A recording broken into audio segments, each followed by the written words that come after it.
இருக்கிற அத்துணை தலைவர்களுக்கும் இந்த கூட்டத்தில் பறையர் பேரவை சார்ந்த ஒரு பறையரை கூப்பிட்டு அவருடைய கருத்தையும் இங்கே பதிவு செய்வதற்கு ஒரு ஆதரவு வழங்கிய மீண்டும் சின்ன மருத்துவர் ஐயாவுக்கு நன்றி கூறி, பொதுவா இன்றைக்கு தமிழகத்தில் இந்த சாதிவாரி கணக்கெடுப்பு அப்படின்னா என்னன்னு பலர் தெரியாம ஏதோ சாதிவாரி கணக்கெடுப்பு என்று சொன்னால் ஏதோ தமிழகத்தில் இருக்கிற சாதி தலைகளை எண்ணுவது என்று நினைக்கிறாங்க. பொதுவா மக்கள் தொகை கணக்கெடுப்பு, சாதிவாரி கணக்கெடுப்பு, அதாவது மக்கள் தொகை கணக்கெடுப்பு, ஒட்டுமொத்த மக்கள் தொகை கணக்கெடுப்புன்னு ரெண்டு இருக்கு. மக்கள் தொகை கணக்கெடுக்கிற பொழுது ஒவ்வொரு மக்கள் தொகை கணக்கெடுப்பிலும் இந்த நாட்டில் இருக்கிற பட்டியல் சமூக மக்கள், எஸ்சி எஸ்டி மக்களின் வாழ்வாதாரம், என் வீடுனா என் வீட்டில் எத்தனை பேர் இருக்கும், என்னோட பொருளாதார வசதி என்ன, என் வீட்டில் என்ன வசதி வாய்ப்பு இருக்கு, நான் என்ன வேலை செய்யறேன், நான் என்ன படிக்கிறேன் அப்படிங்கறத ஒரு கணக்கெடுப்பு எடுப்பாங்க. பொதுவா மக்கள் தொகை கணக்கெடுப்புல சாதிவாரி கணக்கெடுப்பு என்கிறது எங்களை எப்படி இந்த சமூகத்தில் என்னென்ன வசதி வாய்ப்பு, சோசியல் எக்கனாமிக்கலி நாங்க எப்படி இருக்கிறோமோ அதை போல எல்லா சமூக மக்களுக்குமான அந்த சமூக நிலையை ஆய்வதுதான் சாதிவாரி கணக்கெடுப்பு. இந்த கணக்கெடுப்பு 1872 ஆங்கிலேயர் மக்கள் தொகை கணக்கெடுப்பு எடுத்தாங்க. அதுக்கப்புறம் 1931 இந்த சாதி குறித்தான விவரங்கள் அடங்கிய கணக்கெடுப்பு இந்தியாவில் எடுக்கப்பட்டது, குறிப்பா தமிழகத்திலும் சேர்த்து எடுக்கப்பட்டது. அதற்கு பிறகு எந்த தரவுகளும் எந்த சாதியில் எந்த மக்கள் எந்த நிலையில் இருக்கிறார்கள் என்ற ஒரு புள்ளி விவரம் கூட இந்த அரசு கிட்ட இல்ல. 1951, 61, 91, 2001 மக்கள் தொகை கணக்கெடுப்பிலும் இதே நிலைதான். எங்களை பற்றிய டீட்டெயில் இருந்ததே தவிர மற்ற தமிழகத்தில் இருக்க எந்த மக்களை பற்றியுமான டீட்டெயிலும் அரசு எடுக்கல. அதனால தான் இப்போ 2011 மத்திய அரசு இந்த சாதிவாரியான கணக்கெடுப்பை எடுத்தது. அந்த கணக்கெடுப்பை எடுத்து 2015 அந்த சோசியல் வெல்ஃபேர் டிபார்ட்மெண்ட் கிட்ட கொடுத்து, அமைச்சர்கிட்ட கொடுத்து, அந்த கணக்கெடுப்பு இன்னும் வரல. இப்படி இருக்கிற நிலையில 2022 திரும்பவும் இந்த கணக்கெடுப்பு எடுக்கப்பட்டிருக்கணும். அப்படி எடுக்கப்பட்டதுன்னா அந்த கோவிட் காலம்ன்றதால அதை இவங்க எடுக்கல. இப்போ தமிழக அரசை நாம மருத்துவர் ஐயா உட்பட எல்லாரும் கேட்கிறாங்க, சாதிவாரி கணக்கெடுப்பு எடுங்கன்னு. ஜூன் 22 கேரளாவில் 1968 இந்த மாதிரி ஒரு சாதிவாரி கணக்கெடுப்பை எடுத்து அந்த மக்களின், அந்த நாட்டில் கேரளாவில் உள்ள மக்களின் அந்த வாழ்க்கை தரத்தை எப்படி ஒட்டுமொத்தமா உயர்த்துவது என்ற அக்கறையில் அந்த நாட்டின் முதல்வர், அந்த மாநிலத்தின் முதல்வர் அந்த சாதிவாரி கணக்கெடுப்பை எடுத்தார். இன்றைக்கு கர்நாடகாவில் 2014, 2015 இதே சாதிவாரி கணக்கெடுப்பு எடுக்கப்பட்டது. ஆனால் அது வெளியில விடல. இப்படி இருக்கிற போது இன்றைக்கு பீகார், கர்நாடகா, ஒரிசா, ஆந்திரா, தெலுங்கானா, ராஜஸ்தான், சத்தீஸ்கர் போன்ற மாநிலங்கள்லாம் முயற்சிகள் எடுக்குது. ஏன் தமிழ்நாடு எடுக்க மறுக்குது? அதுதான் இப்போதைக்கு தமிழகத்தின் முன் இருக்கிற மிகப்பெரிய கேள்வி. நான் போய் 10.5% கேட்பதற்கு எனக்கு வெக்கமா இருக்கு. யார்கிட்ட போய் நான் இந்த மண்ணின் மைந்தன், தமிழகத்தில் இருக்கிற பெரும்பான்மையான சமூகத்தின் பிரதிநிதியா இருக்கிற நான் யார்கிட்ட போய் 10.5% கேட்கறது? எனக்கு வெக்கமா இருக்குன்னு மருத்துவர் சொன்னார்ல. தமிழகத்துல இருக்கிற ஒவ்வொரு தமிழனும் அதுக்கு வெக்கப்பட்டிருக்கணும். யார்கிட்டடா போய் யாரா என்னை கணக்கெடுன்னு உங்ககிட்ட சொல்லணுமா? இப்போ இங்க பாருங்க, எஸ்சிகள் 18% தோராயமா இருக்கிறோம் சொல்றோம். ஆனா கணக்கெடுப்பில் 22.5% நாங்க இருக்கிறோம். ஆனா இந்த 18 ஒரு 3 மைனஸ் ஆக்கி 15 ஆக்கி அந்த 15லும் ஒரு முன்னுரிமை கொடுத்து ஒரு பிரிவுக்கு நீங்க கொடுத்தீங்க. அப்போ நீங்க என்ன நினைக்கிறீங்க? 10.5% இன்னைக்கு செட்பேக் ஆயிருக்குன்னா தமிழகத்தில் இருக்கிறவன் எல்லாம் உறுதியானவன், இவன் ஒத்துமை இல்லாதவன், அதால இவன் இப்படியே இருந்துருவான் அப்படின்ற நினைப்புல தான் இன்றைக்கு தமிழக அரசு இதை எடுக்க மறுக்குது. இப்போ 10.5% கொடுத்தாங்க. சரி, மொத்தமா இன்றைக்கு அமைச்சரவையில் ஒரு 3-4 வன்னியர் சமூக பிரதிநிதிகளுக்கு கொடுத்திருக்காங்க. இது தமிழகத்துல மருத்துவர் ஐயாவும் அன்புமணி ராமதாஸ் அவர்களும் ஜி.கே. மணி போன்றவர்களும் PMK இல்லனா இந்த சமூகத்திற்கு நடந்திருக்குமா? இவர்களுக்கு மூவருக்கு பயந்து தான் இந்த அரசு அமைச்சரவையில் இடம் கொடுத்திருக்கு. இப்ப நாங்க 18% இருக்கோம்.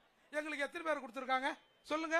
அப்போ எங்க சமூகத்தில் இத்தகைய தலைவர்கள் இல்லை, இந்த சமூகத்தை பார்த்து அரசு பயப்படாது என்ற நிலையில் தான் நாங்கள் அனாதையாக்கப்பட்டிருக்கோம். இன்றைக்கு பாமக மட்டும் இல்லைன்னா எப்படி பட்டியல் சமூக மக்கள் இன்னைக்கு பஞ்சை பராதியாக தமிழ்நாட்டில் இருக்கிறோமோ அதை போலத்தான் பாட்டாளி மக்கள் கட்சியும் வன்னியர் சமூகமும் இருந்திருக்கும் என்பதை இந்த சமூகம் மறந்துவிடக் கூடாது. இப்போ தமிழ் குடிகள் எல்லாம் இங்க இருக்கிற எல்லா தமிழ் குடியும் எங்களை எண்ணு சொல்றோம். வட மாவட்டங்களில் இருக்கிற பெரும்பான்மையாக இருக்கிற பறையர் வன்னியர் எங்களை எண்ணுன்றோம். தென் மாவட்டத்தில் இருக்க தேவர் தேவேந்திரர் மற்ற முத்திரையர் இவங்க எல்லாருமே எங்களை எண்ணுன்றோம். என்றதுல உங்களுக்கு என்னையா பிரச்சனை?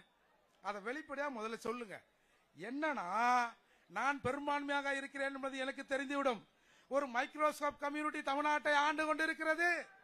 ஒரு கல்யாண மண்டபத்திலே அடைக்கக்கூடிய மக்கள் தான் தமிழகத்தை தொடர்ந்து ஆண்டு கொண்டு இருக்கிறார்கள் என்பது வெளியே வந்துவிடும் என்பதற்காக இந்த திராவிட கும்பல் இதை எடுக்க மறுக்கிறாங்க. எனவே இங்க வந்துங்க தமிழர்கள் ஏதோ ஒரு கூட்டத்துக்காக வந்தோம், கூடணும் போனோம், கூடி கலைஞ்சிருவாங்க அப்படின்னு இந்த அரசு நினைக்குது இல்ல. இன்னைக்கு சாதிவாரி கணக்கெடுப்பை எடுக்க சொன்னால் இவர்கள் மத்திய அரசை வந்து எடுக்கணும்னு சொல்றாங்க. நான் ஒன்னு சொல்றேன், ஜெயங்கொண்டம் ஒரு கூட்டத்தில் திருமாவளவன் இந்த கொடியை பாமக கொடியை ஏத்துகிறேன், இந்த தொகுதியில் பாமக வேட்பாளர் நிற்கவில்லை, திருமாவளவன் நிற்கிறேன் என்று உன் அக்காவிடம் சொல், உன் அம்மாவிடம் சொல், திருமாவளவன் ஓட்டு கேட்டு வந்தேன் என்று சொல்லுன்னு சொன்னல்ல. எங்க அப்பா கூட 1 மணி நேரம் என் பக்கத்துல உட்கார்ந்து எனக்கு சாப்பாடு பரிமாறதில்ல. ஆனா மருத்துவர் ராமதாஸ் அவர்கள் 1 மணி நேரம் என் தந்தையை போல என் பக்கத்திலே உட்கார்ந்து எனக்கு சோறு போட்டார் என்று சொல்லிய நபர்கள் இன்னைக்கு திமுக என்ற கூட்டணியில் பாமக என்ற ஒரு கட்சி வந்தால் விசிக இருக்காது என்று சொல்றல்ல. இதுதான் திராவிடத்தின் சூழ்ச்சி. வன்னியரும் பறையரும் இணைந்து விட்டால், தென் மாவட்டத்தில் இருக்க தேவரும் தேவேந்திரம் இணைந்து விட்டால், மற்ற தமிழ்ச்சாதிகளும் ஒன்றாக நின்றா இங்க தமிழர் அல்லாதவனுக்கு தமிழகத்துல வேலையே இருக்காது. இதை நாம முதல்ல ஒழுங்கா புரிஞ்சுக்கணும். இன்றைக்கு தமிழ்ச்சாதிகள் எல்லாம் ஒன்றாக சேர்ந்து, தமிழ் சமூகங்கள் எல்லாம் ஒன்றாக சேர்ந்து எங்கள் தலையை எண்ணு என்கிற நிலை இன்றைக்கு இருக்கிறது. இந்த நிலை தொடர்ந்து நாம் இதை வலியுறுத்தி இதை நடத்தாவிட்டால் ஒட்டுமொத்த தமிழர்களும் எங்களுக்கு கொஞ்சம் இடஒதுக்கீடு கொடுங்க அப்படின்னு கேட்கிற நிலை தமிழகத்தில் வந்துரும். எனவே இன்றைக்கு இந்த கூட்டம் என்பது ஏதோ கூடி கலைஞ்சிட்டாங்க, பறையரும் வன்னியரும் சேர்ந்து ஒரே மேடையில் நின்றார்கள் என்று என்பதல்ல. நான் இந்த கூட்டத்தின் வாயிலாக நம்முடைய அன்புமணி மருத்துவர் ஐயாவுக்கு ஒரு வேண்டுகோளை விடுக்கிறேன். எங்கெல்லாம் வட மாவட்டங்களிலே வன்னியருக்கும் பறையருக்கும் வன்னியருக்குமான சின்ன சின்ன சண்டைகள் சச்சரவு நிற்கிறதோ, வன்னியர் சமூகத்தின் சார்பாக நீங்கள் வாருங்கள், பறையர் சமூகத்தின் சார்பாக நாங்கள் வருகிறோம், ஒரு 4-5 பிரச்சனையை நாம் ஒன்றாக நினைந்து தீர்த்துவிட்டால் இந்த தமிழகத்தின் அரசியல் வரலாறு மாறிவிடும். நாம் கேட்க வேண்டிய இடத்திலே இருக்கிற நாம் இவர்களுக்கெல்லாம் கொடுக்க வேண்டிய இடத்திலே இருப்போம்.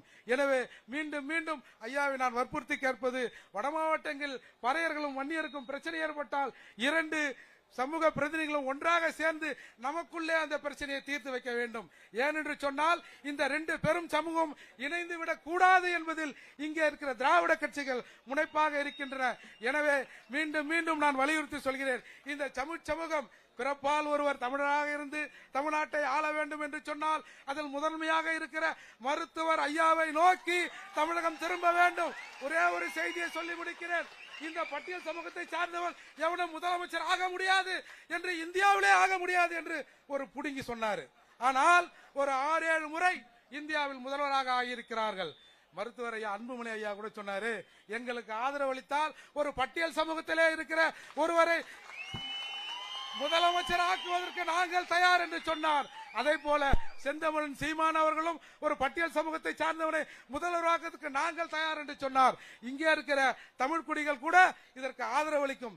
நாம் 1 வருடம் 2 வருடம் 3 வருடம் நமக்குள்ள பங்கு போட்டு இந்த முதலமைச்சர் பதவியை நாம அனுபவிப்போம். தமிழ்நாட்டை தமிழர்களே ஆளுவோம். அதற்கு இந்த கூட்டணி நிச்சயமாக தொடர்ந்து இருக்க வேண்டும். எங்கெல்லாம் சமூகத்திலே பிரச்சனை ஏற்படுகிறதோ அந்த பிரச்சனையை கையாள்வதில் நாம் ஒன்றாக நின்று தமிழகத்தை மாற்ற வேண்டும். இந்த கேட்கிற நிலையை மறுத்து கொடுக்கிற நிலைக்கு நாம் வர வேண்டும் என்று சொன்னால் தமிழராக ஒன்றிணைய வேண்டும், குறிப்பாக வட மாவட்டங்களே இருக்கிற பறையரும் வன்னியரும் பறையரும் ஒன்றா இணைஞ்சு நாமெல்லாம் ஒன்னும் பெரிய மிட்டா மிராசலாம் இல்ல, எல்லாருமே கூலி வேலை செஞ்சுக்கின்னு அன்றாடம் காட்சிகளாக இந்த இரு பெரும் சமூகங்கள் இணைந்து விடக் கூடாது என்று இங்கே ஒரு பெரிய சதி நடக்கிறது. இந்த சதியை மருத்துவர் ஐயாவோடும் அன்புமணி ஐயாவோடும் சேர்ந்து நாம் முறியடிப்பதற்கு பறைய